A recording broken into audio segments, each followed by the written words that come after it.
Oh, I meant to tell you we had some really good reviews from TMEA. A lot of people were saying they enjoy it. Yeah. 2 people told me, though, that sometimes they have a really hard time telling the difference between who's talking.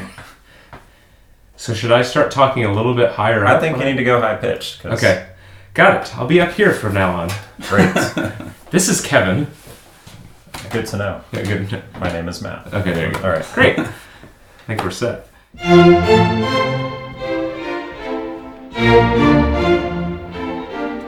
Hello, and welcome to the Ride a String podcast. I'm Kevin Sluter. And I'm Matt Moreno.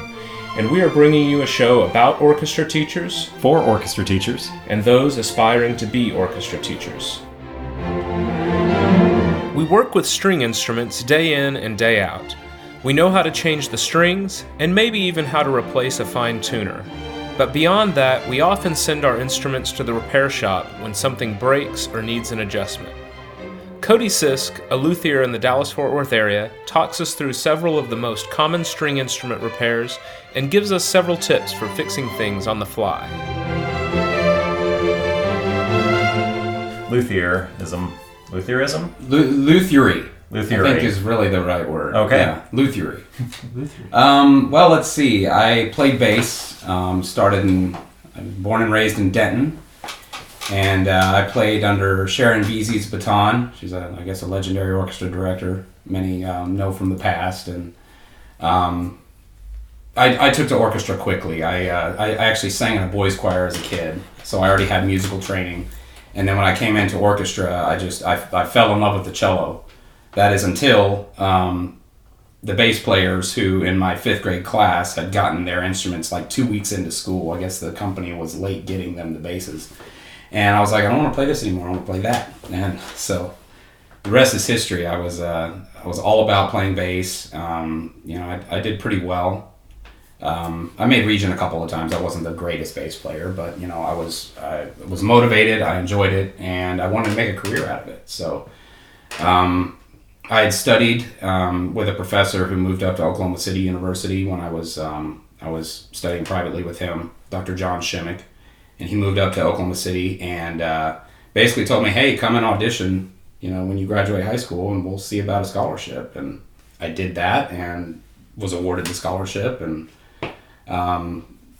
basically got a degree from Oklahoma City University in music education and was heavily encouraged to be a teacher. Both my parents were in education and, of course, Dr. Shimmick, and his encouragement.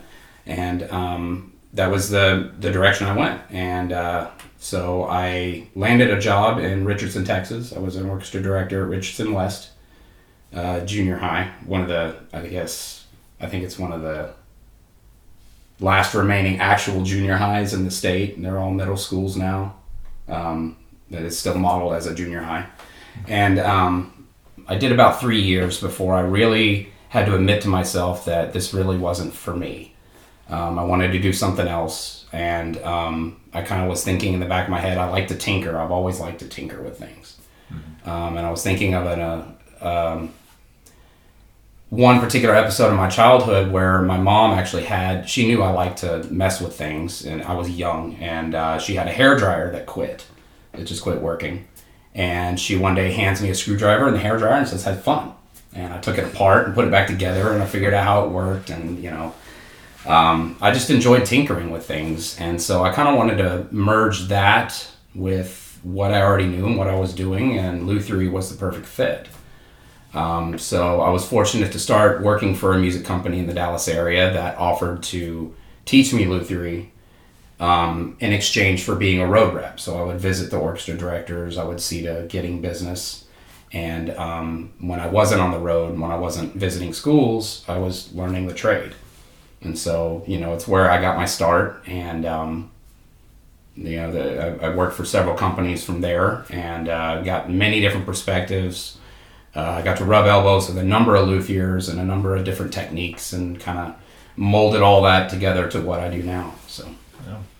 So what's your perspective now, having been, how many years have you been doing this? Close to, I think, 12 years now. 12, 13 years. Okay. And how many years of teaching did you say? I did 3 years of teaching. 3 years? Yeah.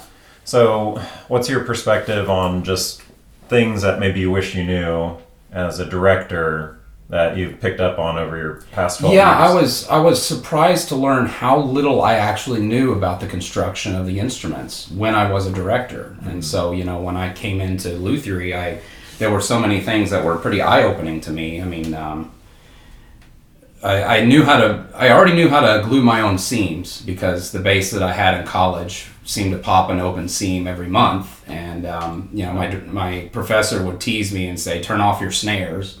Every lesson I had, because I'd have buzzes and things coming out of my base. So I actually had to learn how to glue my own seams because I just couldn't afford to send it to a luthier every time. I think that's already more than the average orchestra teacher. I mean, this is a room of 3 bass players. I don't know how to deal with seams myself. Right. I see one, I'm like, oh, I gotta call someone. Well, it involves heating up hide glue, and it's a process. But beyond that, I didn't know that there were different tapers on violins. Older violins had the pegs had a different taper than the newer ones, and that older taper was enough to hold gut strings, but it wasn't enough to hold modern, high tension strings like dominants and things that you see now. So just knowing those little things, I guess for an orchestra director to know, it's kind of hard to say. Maybe how to set a bridge properly, just how to make sure it's in the right place. Knowing what happens to a bow under weather. I mean, bows can have bad hair days too. And so, sometimes your bow may be looser on some days and it's going to be tighter on other days because of what the weather's doing. Yeah. And, have patience with your luthier if they return a bow that seems to be, maybe the hair looks kind of loose when it comes back from the shop. Well, it may be rainy and nasty outside. And if it is, the next day it's, dry and warm or, dry and cool, that hair may tighten up on you. So, It happens in Texas a lot. yeah, definitely. You have to be a weatherman to rehair a bow properly these days. What do you see come into the shop pretty regularly? Mostly bridges and bow rehairs. That's pretty much my bread and butter. Bridges typically have to do with just warping. The bridges warp. The other thing that happens with bridges is, especially when instruments are new and they go out to the schools and they get used for a while and they're under the constant tension of strings, the instruments settle a little bit. The neck kind of pushes a little bit forward. The body of the instrument kind of squeezes together, especially the top. On a very small scale, it's not something that you see. It's except for when you're looking at the height of the bridge. So if you're an orchestra director and you notice your inventory is maybe 3 or 4 years old and your bridges all seem really high, that doesn't necessarily mean they were carved too high by the first luthier who did it. That just means your instruments are settling out. The tension of the strings is pulling that, and so it's going to require a little bit of a bridge adjustment. In severe cases, after a few years, you may actually have to have that neck angle projection corrected so that you can carve a bridge to proper height. So, is there this could end up being something that might be a better question later, but since it's coming up now, you talk about the warped bridges. I immediately think of cello every time because I feel like I see it happen there more often than anywhere else. But I always feel like you have like this point of no return. It warps to a certain point, and then it's like, I need to send this in, or this bridge is just going to break.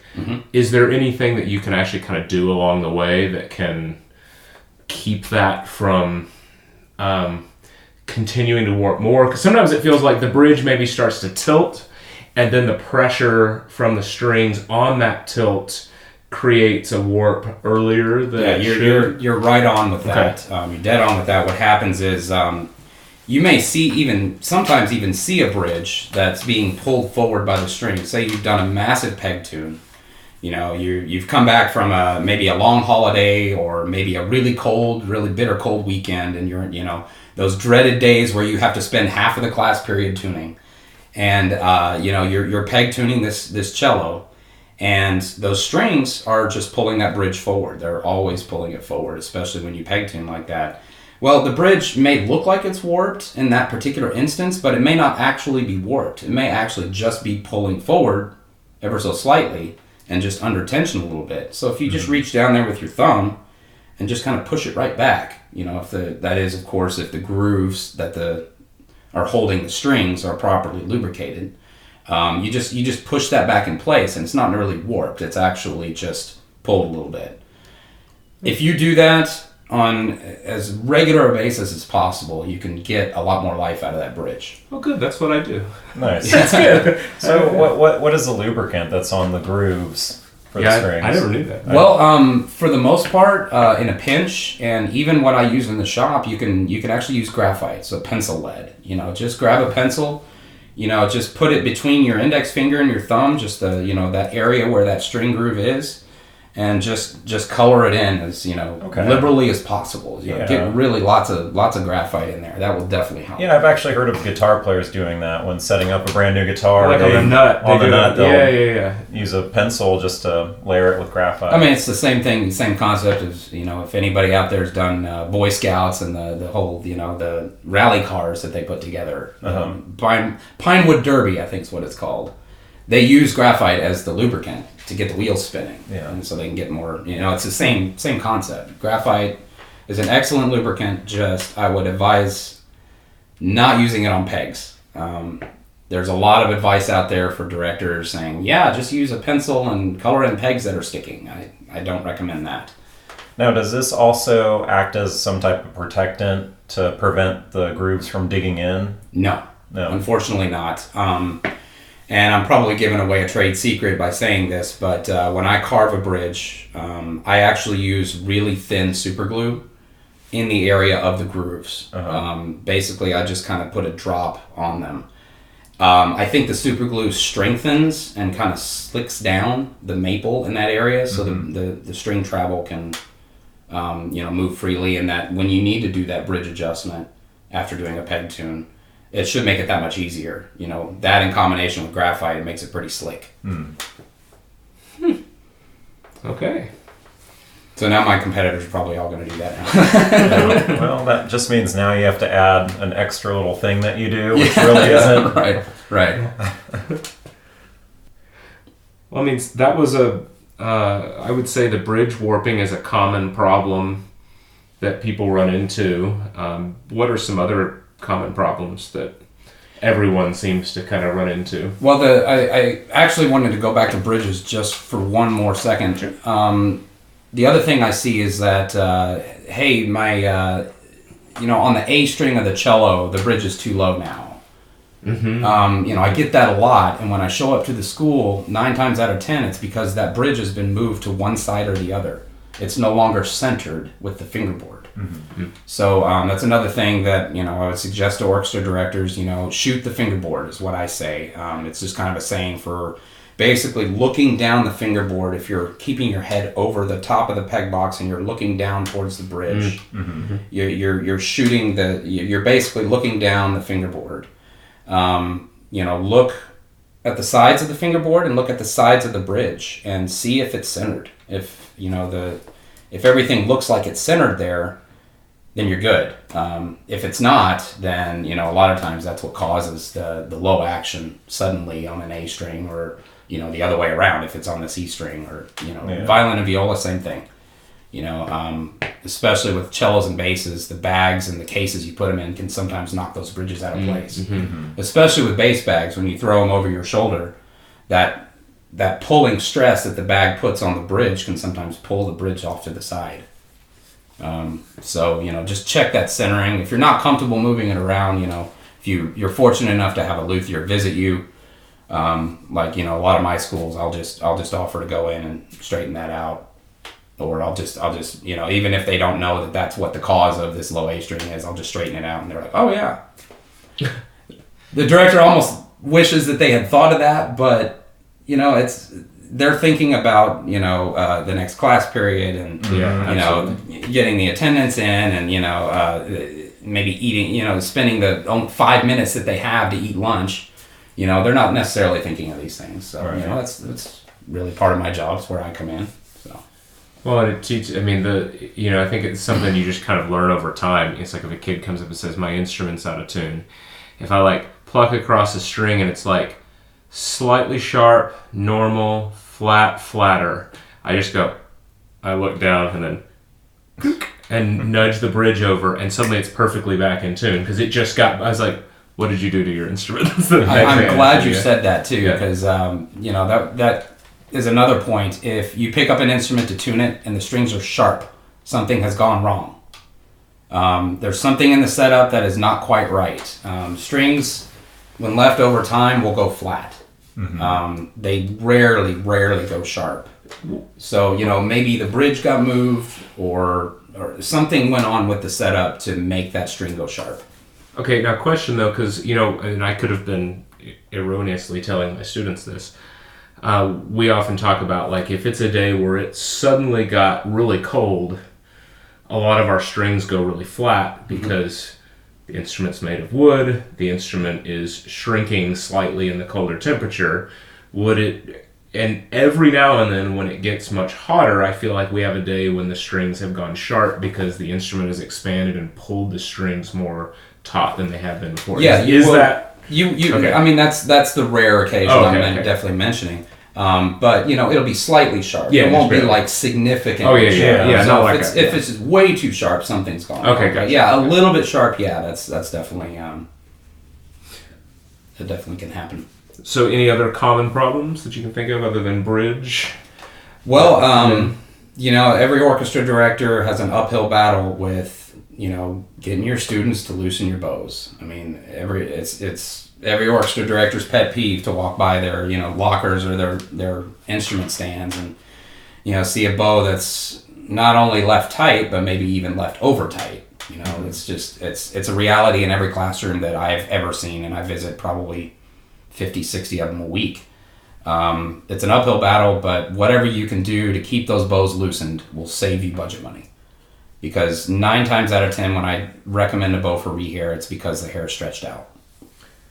Well, and I always kind of joke with the kids that, like, I'll see this bow that suddenly the violin bow, the hair is an inch away from the stick. Mm-hmm. And I always tell them, here's what I think just happened to you. You tightened your bow. You played all class. You didn't loosen it. You put it back in the case. The next day you came in. I'm supposed to tighten my bow. You mindlessly did it while you got set. You played again. You put it back in the case without loosening it again. The next day you took it out and you tightened it again at the beginning of class. And here we are at this point. That's probably most common with your bass players, especially if they're all using the same instruments from one class period to the next. Mm-hmm. One kid comes in, plays the next class period, playing the same bass, same bow, and they, they'll tighten it, and bass bows are the worst with that one. See, I think I must have those rare bass players. Maybe it's just because a lot of my kids are sharing instruments, but the fact that they're sharing keeps everybody pretty honest. The next class that comes in, somebody comes up to me, Mr. Sluter, so-and-so didn't loosen their bow, so it's now loosened, or whatever. I'm just like, all right, well, I will tell that student. Nice. Thank you, yeah. Well, so what would you say are some of the things we can start thinking about that we can do on our own? Because I know several directors who kind of teach out in the middle of nowhere. A good buddy of mine, the nearest string shop is about an hour away, and he told me the visiting rep is not very good about visiting regularly, and if they email, they might see him within the month, and when they pick up instruments, they may not see those instruments for another month. So it's just kind of really frustrating on their end. And I know it's not just him. I think there's several programs in our country that don't have what we have in DFW with the string shop just being 20 minutes down the road. Or 2 or 3 of them competing with one another, to up the standards for you guys. Yeah, we are lucky in the Dallas-Fort Worth metro area. I would say for a director that's doing things on their own, know how to lubricate pegs. That'll help. There's a trick where you can get a piece of wood and you can carve a slot in it. Maybe find somebody who knows a wood shop that can help you with stuck pegs. You basically put the peg into the slot, and you're able to loosen a stuck peg. That's the number one thing I see on the there's a couple of Facebook groups of orchestra directors all over the country, and they're, hey, I'm stuck pegs. What do I do? There's that trick. There's also the drumstick trick. So if you get 2 drumsticks, put them together around a stuck peg.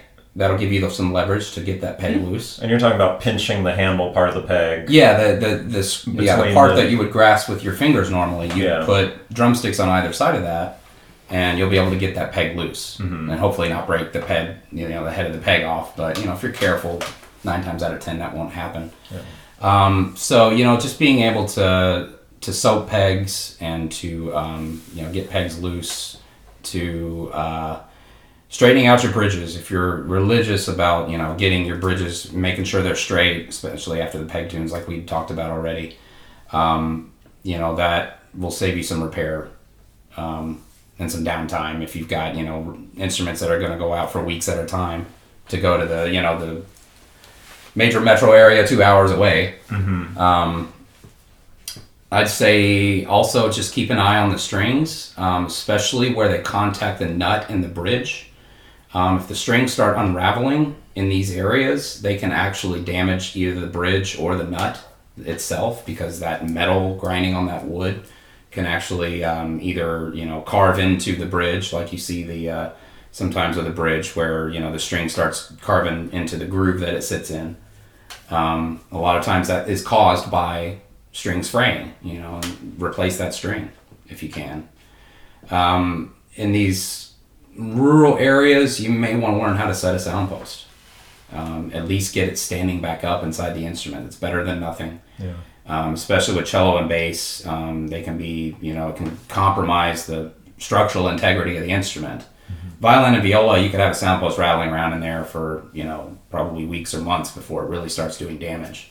But cello and bass, it would be a matter of hours sometimes. So just to be the ability to set up a sound post and just to get it, not necessarily perfect like a luthier would, but just get it standing up until you can get somebody that can actually, put that in the right place for you. Is there a good? I mean, I feel like I've eyeballed it enough times especially like on an instrument that's just come back from the shop, so I know it's like been checked and set. It always looks like it's somewhere just south of the thinnest string underneath the bridge. Is there like a general basic place that people can set it? The treble section of the bridge, if you want to call it that, so the highest string, which cello would be A string, bass would be G string. That's the side that the sound post is on. The other side is where the bass bar is. So the bass bar helps support the top on that side, and the sound post does the job on the other side. If you have it directly under the bridge foot, that's going to create a lot of problems with pinching the sound, and it'll just sound very strange.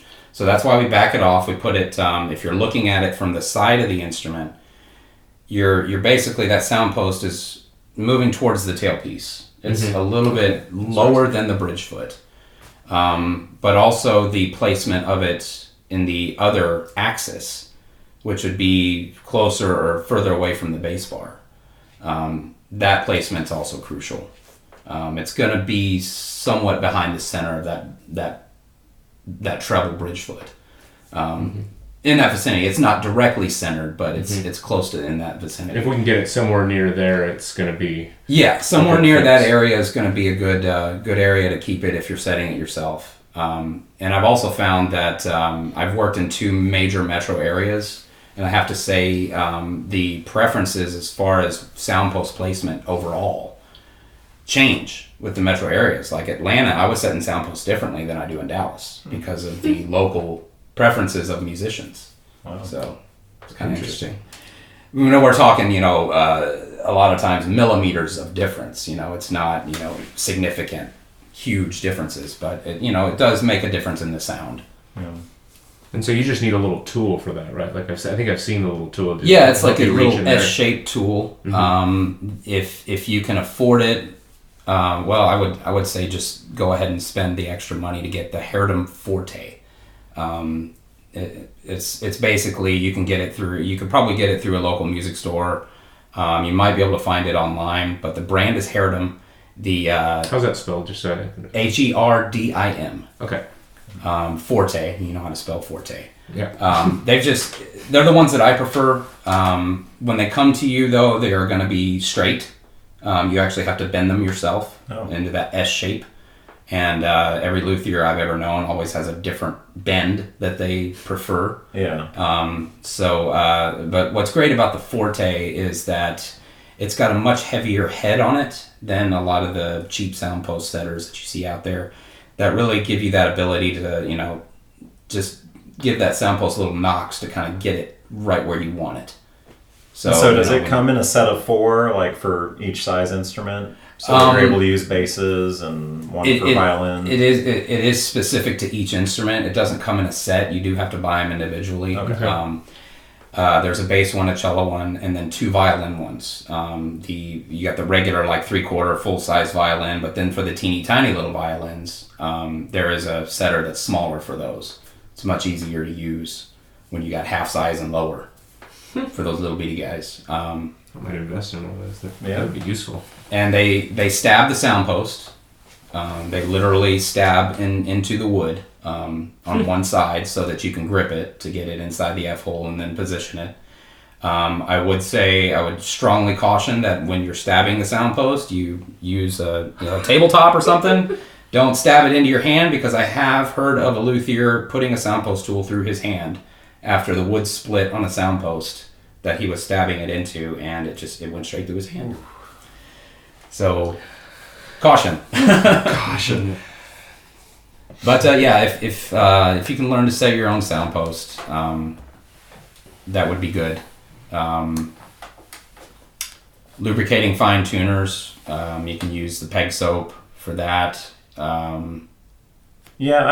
I think every director's dealt with those frustrating fine tuners that just won't turn anymore. Yes. And do you just go ahead and take them off at that point? There's a number of fine tuners out there that are not name brand, and we probably don't want to go into name branding, but a lot of times you can tell the machining just doesn't feel very smooth. Mm-hmm. When you turn it, it's either really hard to turn, or it just kind of has what feels like almost sand in the what's the word I'm looking for? It's in the grooves. The grooves of the actual the threading of the screw. It just doesn't feel right. It's typically cheap machining, and some of the more name brands are not going to have that. Some that are not imitations of said name brands, which there are a number of them out there. But if you can stick with the name brands, that would definitely help. Is there anything you can do? I know we always I always have teachers talking about this, like when you have an instrument that ends up having the fine tuners that are built into the tailpiece. Is there really anything that you can do when those go bad besides just replacing the tailpiece? Or is that just kind of, because it seems like those do go, maybe they don't go bad any more often, it just seems like it's a more dire situation when they do, because you feel like you're stuck a little bit more.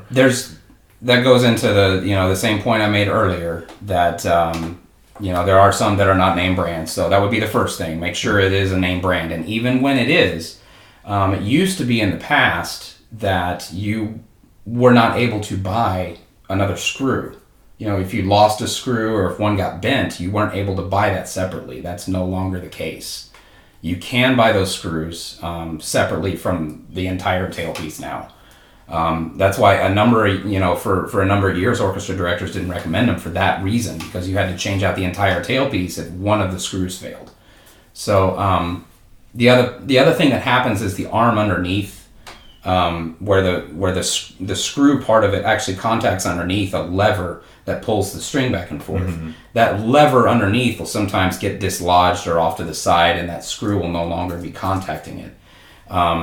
That happens more so on the cheaper knockoff, not name brand. They do on the name brand, and something's gone wrong. And really, if you have to replace it, they're not too terribly expensive. Versus getting an actual ebony tailpiece and then 4 name brand metal fine tuners, you're going to actually save money by getting the composite tailpiece that has the built-in fine tuners. Okay. Why don't we go into Frankenstein repairs and emergency fixes?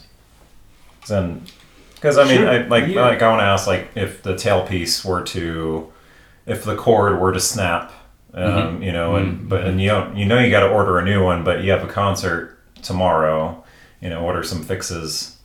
Well, moving ahead of time, you know, think about putting on tailpieces that are metal of some kind. On bases, it would be braided steel cable like they use in the ailerons of airplanes. The braided steel gives you that flexibility, it gives you the good sound, but it's also extremely strong. You know, the tailpiece itself would have to fail before that would fail. And if that's the case, you got a serious problem. That instrument's not going on stage anyway. You know, with the violins and violas even, some of the tailpieces, especially the composite tailpieces with the built-in fine tuners, their tailpieces are actually made of metal, and they're coated with probably rubber or plastic or something to protect the instrument at the saddle.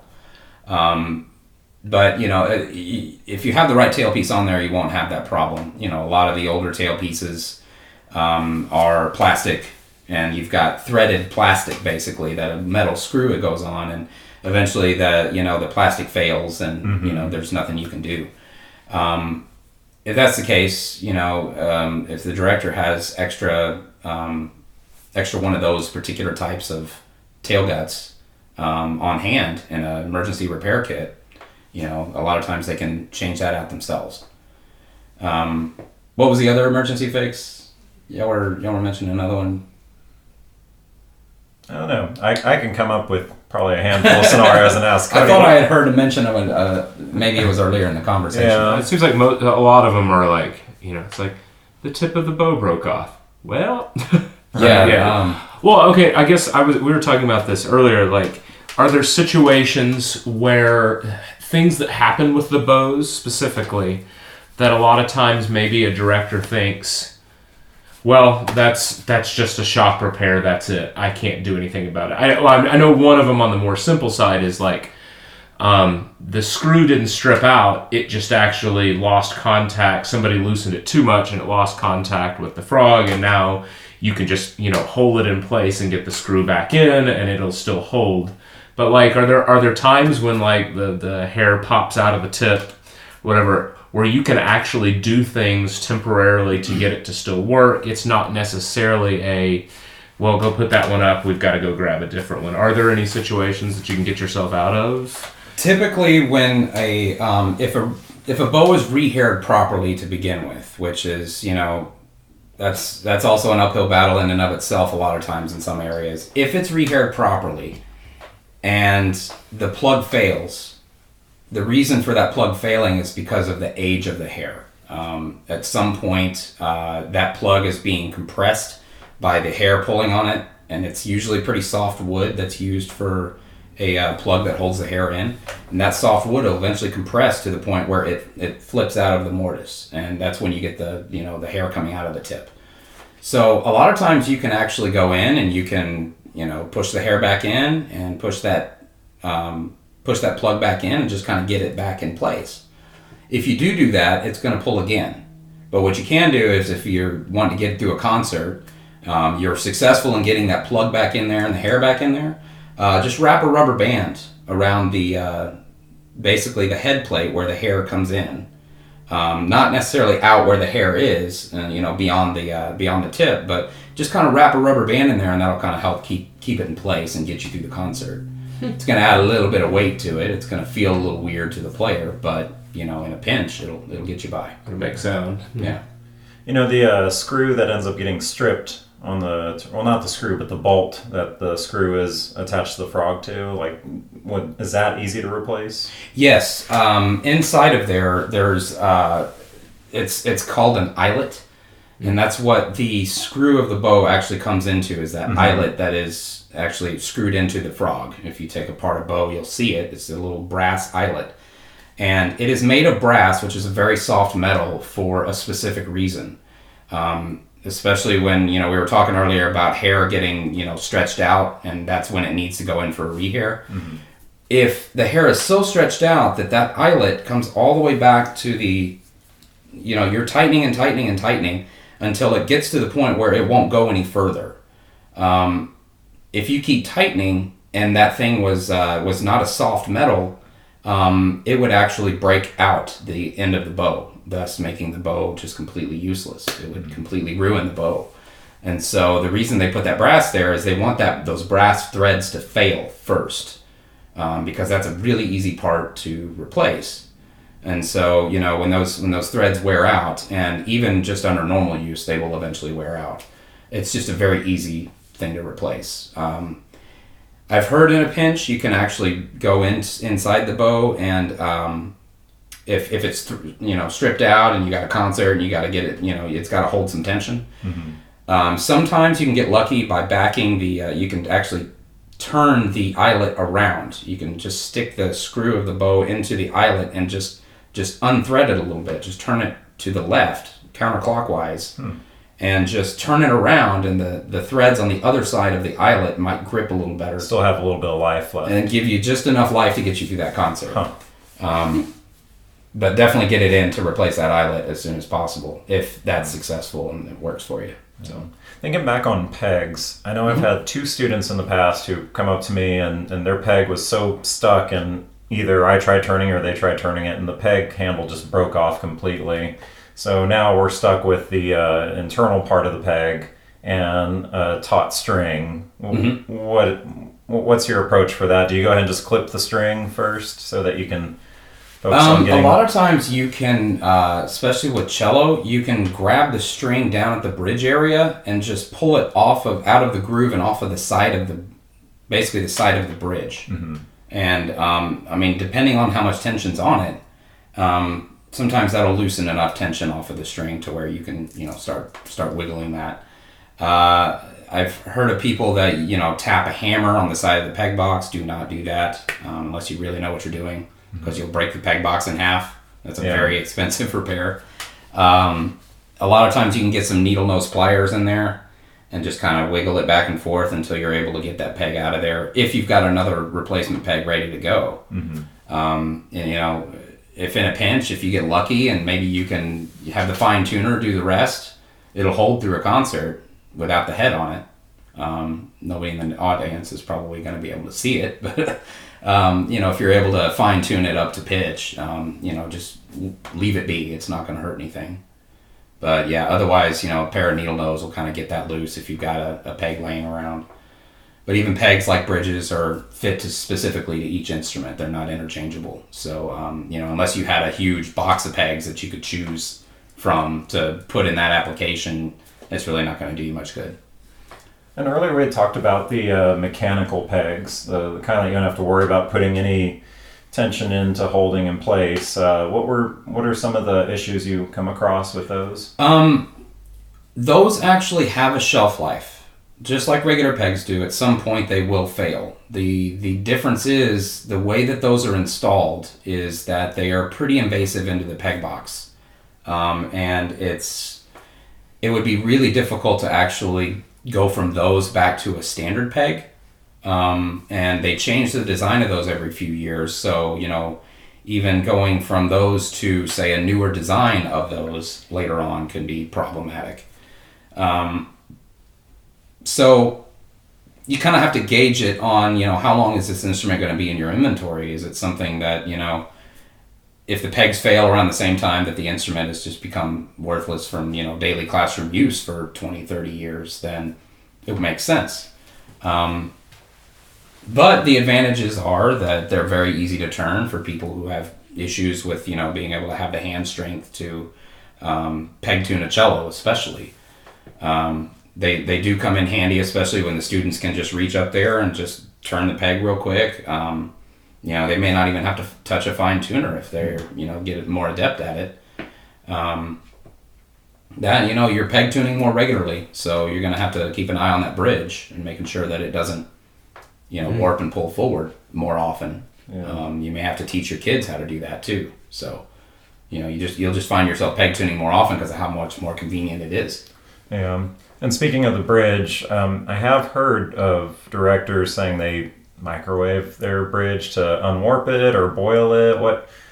What's the safe way to go about that? If you got I have not heard that. That's I've heard interesting. people say water on it. And I actually do it occasionally myself, where I'll take a paper towel and I'll get it damp, not necessarily soaking wet, but just good and damp.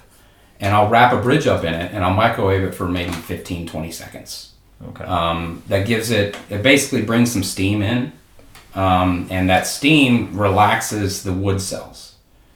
What happens is a lot of times the warping is because some wood cells are compressed on the front of the bridge, and the back of the bridge they're kind of overstretched, and so introducing the steam will loosen up those ones that are compressed and just kind of pull back the ones that are overstretched. So it'll correct things. If you were to drop the bridge in boiling water and then pull it out after maybe 10 seconds, you'll notice it's perfectly straight again. Huh. It's kind of without cool to even see. having to shape it. It's gonna straighten up on its own. It's exactly where it was when it was carved. Wow. And the only problem with this is it's still a very temporary solution. Once you boil or you steam a bridge, sure, you get the wood fibers back where they should have been, but you've further weakened the wood fibers, and they will be prone to warping more so in the future than they were initially after doing the steaming process. So it is a temporary fix, just like everything else we've been talking about, but it is definitely effective. And you'd say that the steaming process is exponentially longer if it's a cello or bass bridge? Oh, what do you mean exponentially? Well, just with the size of the bridge compared to a violin bridge. Like, do you microwave it longer? Or... Well, the thing is, you have to be careful with the microwave. If you microwave it too long, it'll actually start burning the bridge. You'll pull it out, and it's black on part of it, and it's done. So I would recommend let's say it's like we're doing cooking directions now. In an 1100 watt microwave, on average, you probably want to do about 15 seconds and then check it. Yeah. And then just see if there's steam coming out of that paper towel. It's doing its job. You get a little bit of steam in there. If the bridge looks like it's straight again, you're good. Let it cool off a little bit and hit it again. Zap it for another 15 seconds and just rinse and repeat until it's good and straight, and put it back on. So something that I see sometimes is, this may be one of those, there's not really a solution you can do on the fly, is either because the bridge was cut poorly at one point, or maybe the student has not been careful with the instrument enough over time. Either, let's say on a violin, either the G, which seems to be most often, or the E string, which side is the curve a little more steep? Isn't it more steep on one side or the other, or is it? Yeah, the E string doesn't need as much vibrating room as the G does. So the G string is actually carved just a tiny bit higher. Okay. Than the E string. Then I think I'm thinking of the E string, like where over time maybe they didn't use the little protector thing on the string or something like that. That string slides off the side of the bridge because it doesn't have a good groove on it. Maybe the wood's just been worn away over time on that side and the tension pulls with it. Is there anything you can even do in a pinch to get that string to stay in place better, other than dig into the bridge a little bit more temporarily and have the action be a little too low? Or... That's probably what you're going to have to do. If it's sliding off of the side of the bridge, the groove that's holding the string is not deep enough. Mm-hmm. So the best thing to do would be, there's really no do-it-yourself solution other than having a rat tail file is what they call it. It's a tapered file it's very thin. It's as thin as a paper clip towards the tip. Carrying one of those in like your emergency kit. I carry one in I've got Soundpost tools, and I've got a little rat tail file and a number of other things that I carry. Just visiting directors on the road, and I can take that rat tail file to a bridge in 15 seconds. I don't even charge for it. It's just. But that would be something that a director would be, it would benefit them to carry. And so on the opposite end, when the strings are too close to the fingerboard and you need to raise the bridge somehow, or put something on the nut underneath the string to raise it, what do you recommend putting on there in a quick fix? If you've got buzzing around the nut, the best thing, the paper trick. A lot of directors use that paper trick where you basically have a tiny little piece of paper. You may fold it a couple of times to kind of put in the groove of the nut or the groove of the bridge to kind of give it a little bit of height. Definitely a good temporary solution. Will get you by. Even the protective sleeve that's on the string, especially if you have one that's on a string that's not, say, the treble string, like the E string. E strings are notorious buzz saws. They're just going to cut eventually into a violin bridge that isn't protected with either, that little tube that goes on it or a skin. A lot of times, like a drum head skin is put on the bridge to protect the E string groove from getting sawed into. If you have those on the other strings, on like say on a violin, on the A, D, or G string, a lot of times the cheaper strings will have those to kind of tame down the really harsh metallic sound that they might have already. You can rob those off of that string. Take that string off and just pull that little tube off. It should slide over the silk at the end. Just take that little tube off and use that tube itself to protect the bridge of the nut area. So you're talking in a pinch. That'd be a way to do it. Okay, so we were just a second ago mentioning like a toolbox that you might have. So we've talked about like the sound post setter and the rat tail file. Yeah. Okay. Like what are some other things that you like if you're going to have just a good setup to where, let's say, you feel comfortable making some of these adjustments? What are some things that everybody should have on hand that will help? Well, I'll just go through probably. It's funny, a lot of you that see me on a regular basis, you see I carry around a flute case. My flute case is actually, I dumpster dived this Gemeinhardt flute case that was just, old and tired. The handle on it was broken off, and I basically pulled it out of the trash can and yanked out all the innards and, all the things that hold the flute in place and whatnot. And it turns out it's a perfect holder for my soundpost tools. And so I just carry a number of small tools in that little flute case. So that would be, 4 soundpost setters, violin, viola, cello, and bass, 2 for violin. The rat tail file, I'd carry a pencil. I'd also carry some super glue. That's the other thing, you get a bridge that breaks in half, especially a violin bridge. If you want to get through a concert, super glue it together. 9 times out of 10, it will hold. Especially if the wood hasn't been, chewed up too much from the breakage. If it broke clean, you can just, coat it with some super glue, hold it together and, maybe hold it for 15, 20 seconds until that super glue really takes, and that should get you by. So, a small tube of a super glue would definitely do you good. The super glue does go bad after a while, so you want to get as small a quantity as you can so that each time you open up a new tube of it, it's fresh and it's ready to go. Peg soap. Hill works okay. That's the stuff that looks like lipstick. Yeah. It's got that little white tube. It's decent. I don't prefer it myself. I would prefer the German pink peg soap. And I've got a video on the internet of how to apply that peg soap because it's kind of a learning curve. But 1 stick of the pink German stuff would last you probably your entire career. Whereas the Hill stuff, kind of after a while, it starts to harden. It may get kind of messy and fall apart on you after repeated use. This peg soap, this pink peg soap works better. Howard Core distributes it. A lot of times Howard Core is a distributor for your local violin shops, so they could probably get you a stick of it. Let's see, what else do I carry in there? I carry just a standard metal file for filing on metal. Mine is literally from Harbor Freight. I think it costs $3. Just a real cheap metal file. The reason I carry that is for end pins. A lot of times you can take the screw out of the end pin if you got an end pin that's slipping, and you can use that file and you rough up the surface that contacts the rod inside of the end pin. And that surface being roughed up will hold on to the end pin better. A lot of times that'll get too smooth after a while, or it came from the factory too smooth. Okay. Interesting. So that a file can help you with that. Let's see, what else do I carry in there?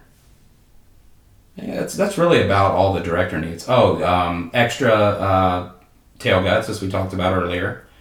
You'll probably maybe want to get a hold of some of the screws that go in some of those name brand tail pieces. Maybe even some extra metal fine tuners, the ones that go into the ebony tail pieces that you see a lot of times. Having an extra one of those, you could scavenge it for parts, or you can swap it out altogether. let's see, what else can you put in there? Adjustable feet bridges work a lot of times in a pinch. They make a foot that has a bridge that has a foot on it that's kind of got this little. It's almost like a shoulder joint. It's just got a little ball foot, and it'll bend back and forth to contour whatever instrument it's put on. And if you get some of those, especially for cello, that are carved at various heights, a lot of times you can use those as a temporary bridge if you have a bridge snap before a concert. So I didn't know they made those for anything other than bass. I'm just always used to the. They make them for cello and bass. I think they might have at one time, or may still do make them for violin and viola. I'd have to get back to you on that. I don't remember. I haven't seen them very often, but it's a good thing to have in a pinch. Yeah, definitely not a permanent solution, which it ends up being sometimes. I've seen some of those have been on instruments for 10 years and they need to come off because they don't sound good. Anything for chin rest? Yes, the best thing you can do is to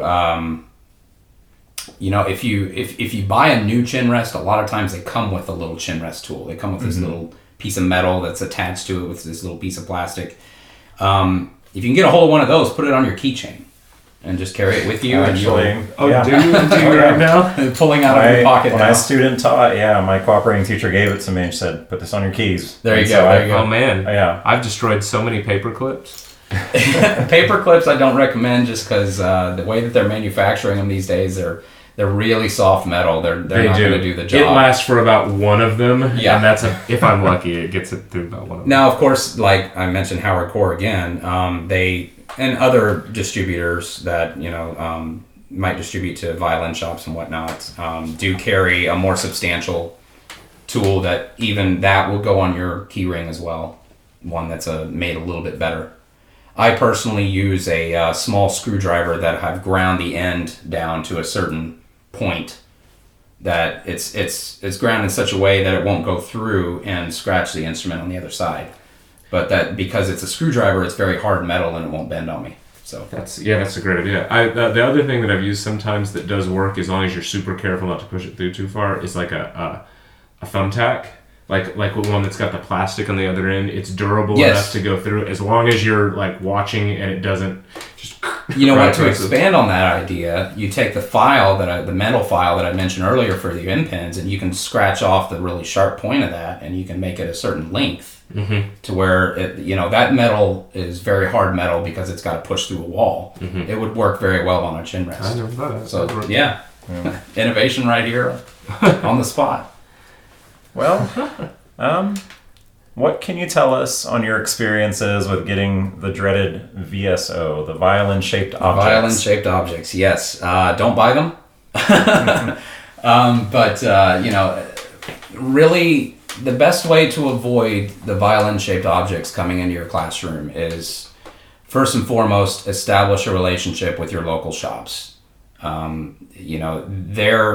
You have an interdependent, what's the word I'm looking for? You have a symbiotic relationship with them that really you're going to help each other out in that respect. So if you demonstrate to your parents that you have this relationship with your local shop and they provide the instruments that are quality for your program, that's going to discourage a lot of times those coming into your classroom. But they do come into your classroom, and for me, they come into my shop on just about daily basis. I see them a lot. The conversation I usually have with customers is, first off, I for years I struggled with how am I going to approach this so that I don't, directly tell the customer you bought a piece of junk, take it back wherever you got it. I ain't working on it. That's not going to do me any good. That's not going to help my reputation with the customer either. So I can't tell them that. So usually I'll just go ahead and throw it out there. Anytime I see one, I tell the customer, look, it'll cost you $200. I will go through it from the pegs to the end button and everything in between. I will fix all of the issues. I will make it playable. I will make it tunable so that your orchestra director won't go insane trying to tune it. I'll put a good set of strings on it and we'll get it playable for you. Now, that conversation can go one of two ways. One, the customer's going to say, well, I didn't even pay that much for the instrument. Why would I put that much money into it? And then you start basically molding that conversation into, well, have you considered renting an instrument? Have you considered purchasing something that's, a little bit more substantial than this? For a serious student who's wanting to learn to, seriously approach the instrument. Other times they say, okay, fine, go ahead. And, I make a little bit of money. I get it playable. A lot of times I probably put more work into it than I'm getting, out of that $200. But, I've done what I can to, help the program and help keep, the director's probably happy about that. That's my goal is, make sure that when that director picks it up and, they've got 50 of them to tune in 5 minutes flat, that they don't, they're not going to be cursing that instrument every day. So I do have to say, though, recently, violin-shaped objects out there, I've seen some with plastic necks. Like the neck itself is made of plastic as well as the fingerboard. There's nothing that can be done. When I get that into the shop, I'm just like, I don't know how to work on this. I do not have the proper tooling to be able to work on this instrument, is usually how I put it. I saw a photo of that recently on one of the Facebook groups. Yes. Of a neck losing its structural integrity, and it had bent forward all the way. They just start bending like a banana under the string tension, and it only takes a matter of days, and they're just unplayable, and there's no fixing it.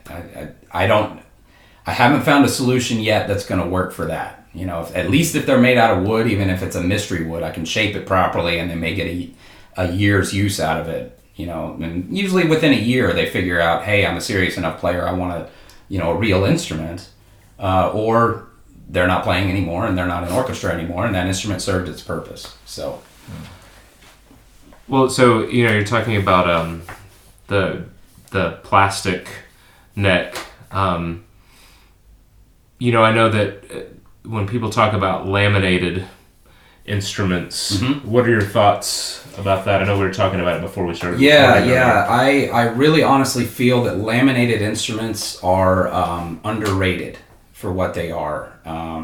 It's the market has changed so much with the entrance of the Chinese. If we were having this conversation, maybe 15, 20 years ago, you're talking about everything coming out of Romania or Czechoslovakia, some of the student line stuff, even Germany a little bit. If it wasn't European, it wasn't made properly. And that's changed. That's nowadays it's completely opposite. If it's coming out of China or let me say this, if it's, say, a violin that's less than $3,000, it's gonna be coming out of China. 100% sure it's gonna be coming out of China. There may be the occasional European example, but no one can compete in that price range in the student instrument line with the Chinese. So they're all coming out of China.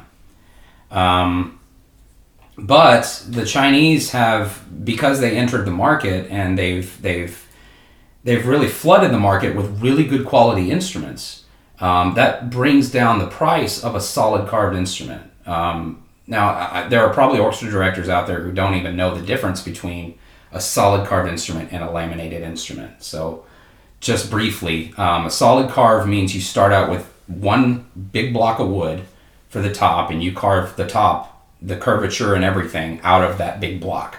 Same thing with the back. The ribs are bent from one piece of wood. The neck is carved from one piece of wood.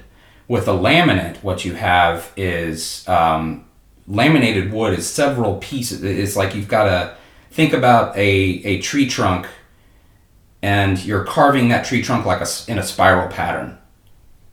Basically, you're carving a very thin layer of that tree out, almost paper thin. And you're going around the log in a spiral, until you get to the center of the log. That thin paper is then glued to another layer of that thin paper, and the grain orientation is perpendicular each time. So you got the grain running one way with one sheet. Then you glue it to one that has the grain running another way. And then when you do this in 5 or 6 layers, you have what's called laminate. It's laminated wood. It's several layers of wood with glue in between them. The lamination actually makes the wood a lot stronger because it can't split along the grain lines. It can't crack as easily. It's much, much more durable. The only drawback is it makes it probably 3 times heavier than a solid piece of wood. It also kind of kills the sound of the instrument. There's no debating that a laminated instrument is not going to sound as good as a solid carved. But when you're talking about a classroom application, there are benefits to having a laminated instrument, especially in a middle school, especially in areas where you have climate issues. These inexpensive instruments that are solid carved coming out of China, the school districts think it's kind of a win-win. Hey, we can get solid carved instruments in our middle schools. Everybody's going to sound that much better because our instruments are solid carved, and we're not paying that much more than we would have paid for a laminate. So let's just get solid carved instruments. Well, the thing that I'm learning, and a lot of the directors are learning at the same time I am, is that with climate issues, with daily use, these carved instruments are proven to be very high maintenance in comparison to, say, their laminate counterparts. There were laminated instruments that were prolific in the 80s and 90s. You see them a lot of times that are still in circulation today in a lot of your schools.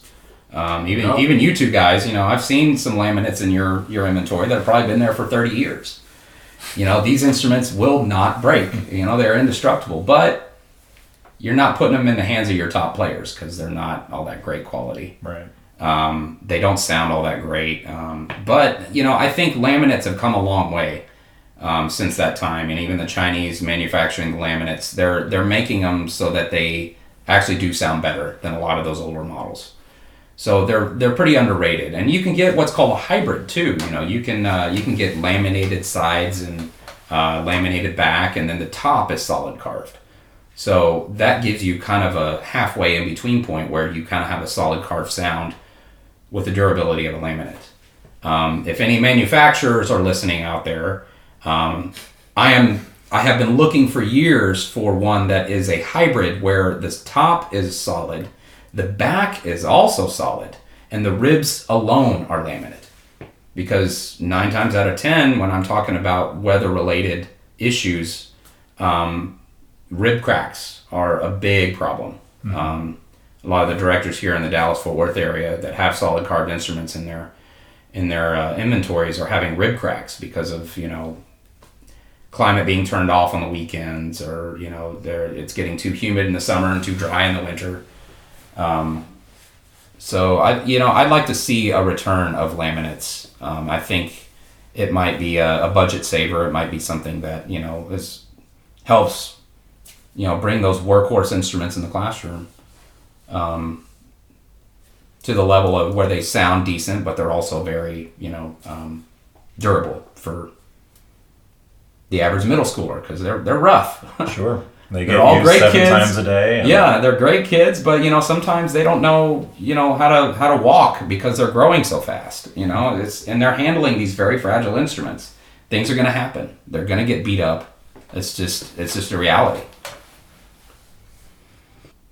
You mentioned climate being turned off over the weekend and stuff like that. Is there any, for a director that's trying to advocate for themselves and for their instruments? I've seen people venting on Facebook before. It's like, no matter what I tell them, they don't understand, and my room was 53 degrees when I came in this morning and stuff like that. For people that don't really know, and I kind of learned just by listening to other people talk about it, like, what is that ideal range, if your district will listen to you, that you should be pushing for? They're like, hey, maybe we don't run it as much over the weekend, but it really does need to stay between this range and this range. When are we getting into dangerous territory, or you're going to have repairs needed? And so if you think about it, we haven't had climate control but for the last maybe 50, 60 years, right? But a Stradivari is 330 something years old. So what did we do before then? Well, the point that I'm making with that is these instruments can take a very wide range of temperature and humidity levels. The climate in your room, they can actually take a wide range. Now, if you're talking ideals, you want it about 72 degrees and about 49% humidity. If you're talking about some of the major guitar manufacturers out there, some of the really high end, the expensive makers, their factories are set at that, 365, 24 hours a day. That's exactly how they keep the climate of their factories. But we can't do that. We're here in Texas. There are some people even up north that have issues. In Atlanta, when I was there, they had issues with excess humidity. They had, dehumidifiers rather than humidifiers.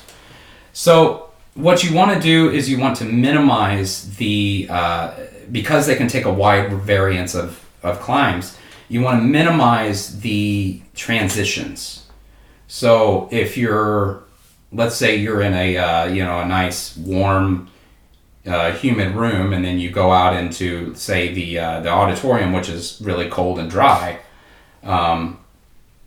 It's, if the instrument is cased up and is left in the auditorium for maybe an hour before you uncase it, that will minimize that change. But if it's already out and you just lug it in there, you may have an issue. So whatever you can do to minimize that. So an orchestra director is never going to win the argument with the district. It's always going to be a continuous battle because of budget cuts and because of how expensive it is to actually keep these monster schools that we have climate controlled.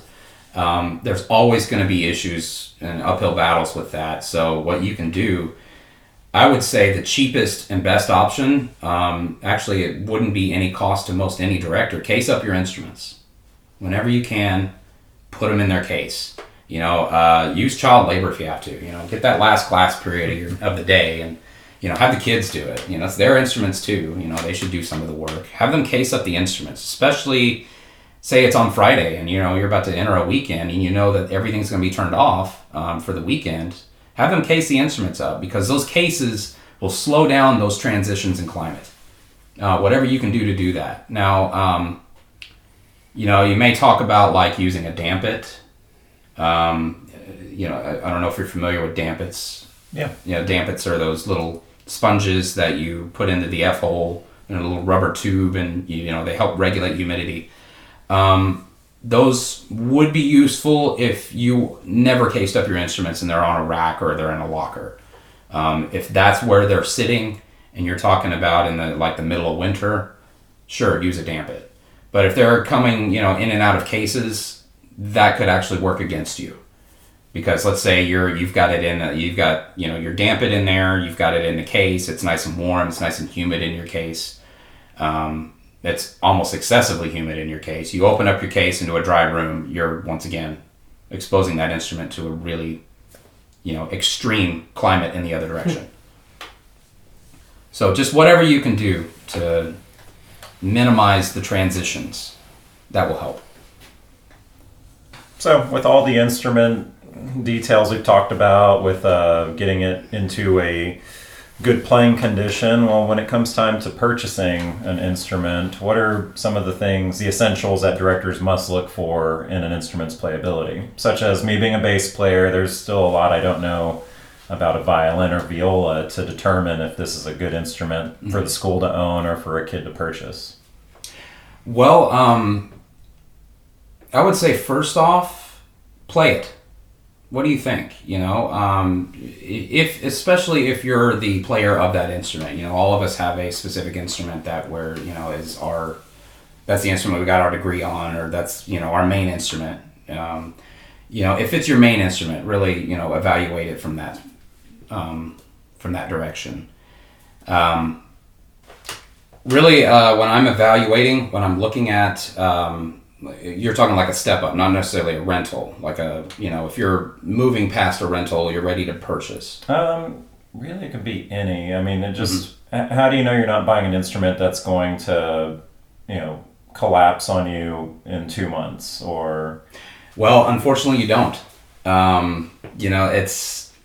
It's kind of tough to answer this question simply because the one thing that I see directors do a lot is they immediately look into the F-hole and they look at the label. What's on that label? That'll tell me everything I need to know. And unfortunately, that's just not the case.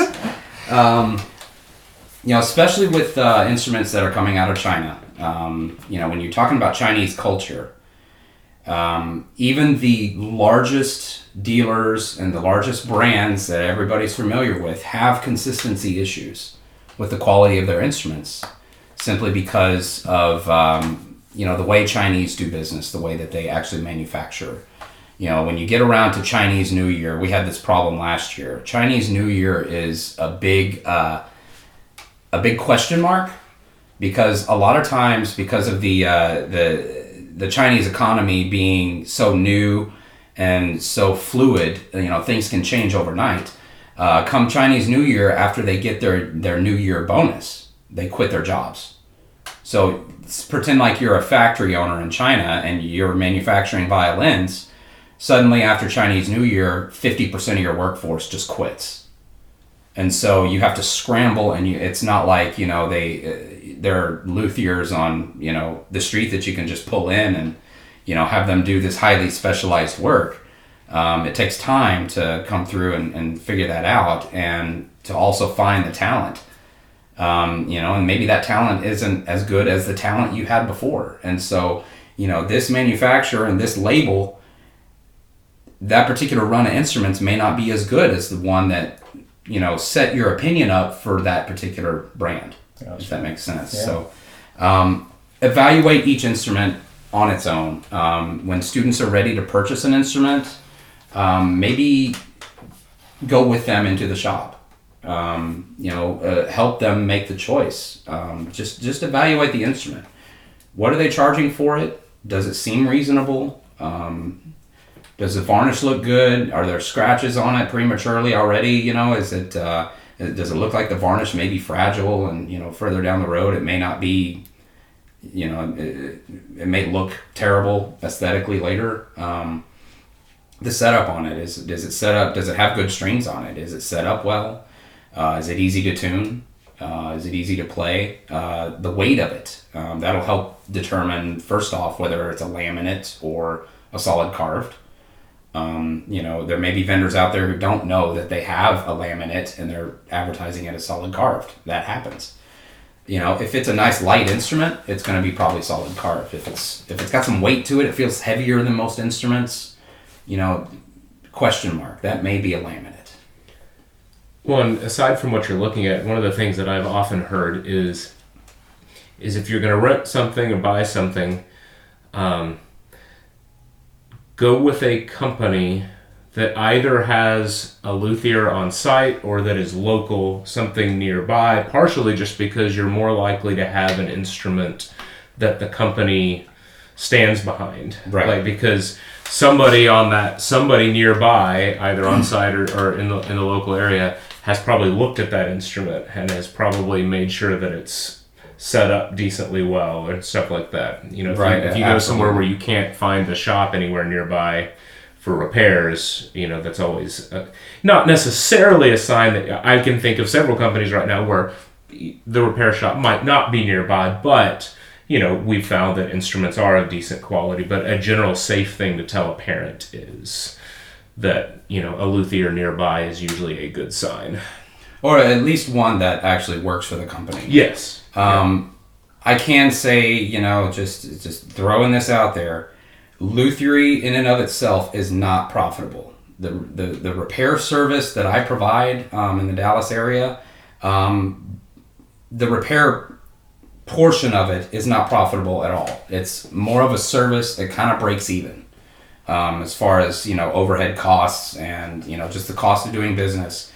The Brook Mays has been good to me in that they're supporting me, and any business really that is going to support a luthier on their staff, they know that that's a service. They know that they're going to have to pay for that. If they are doing that, and that luthier is doing good work, you as an orchestra director, it would help your program, and it will also help the luthier that is giving you that good work to give the business to those companies that are supporting that luthier, in other areas like doing rentals, doing sales, if they're providing that high level of service for that luthier that you trust, reward them with the other aspects. Do what you can to get your students to go over there and purchase or rent instruments from them.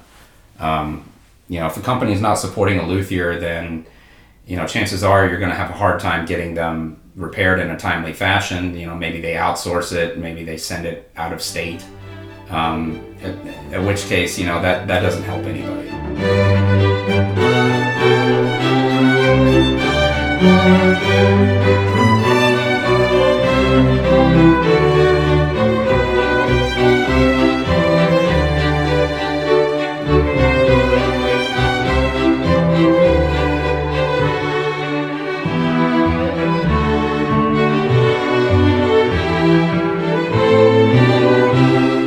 We hope you enjoyed our discussion with Cody Sisk. The featured educational work at the end of today's episode is Beginnings by Tracy Rush. You can find it at luxmusic.com.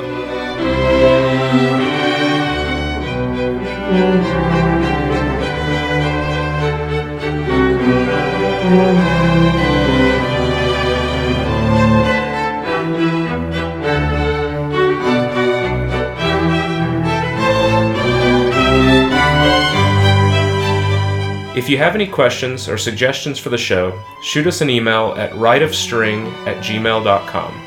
Also, if you haven't already, please subscribe to us wherever you get your podcasts and join us for our next episode. See you next time. Thanks for joining us. Bye.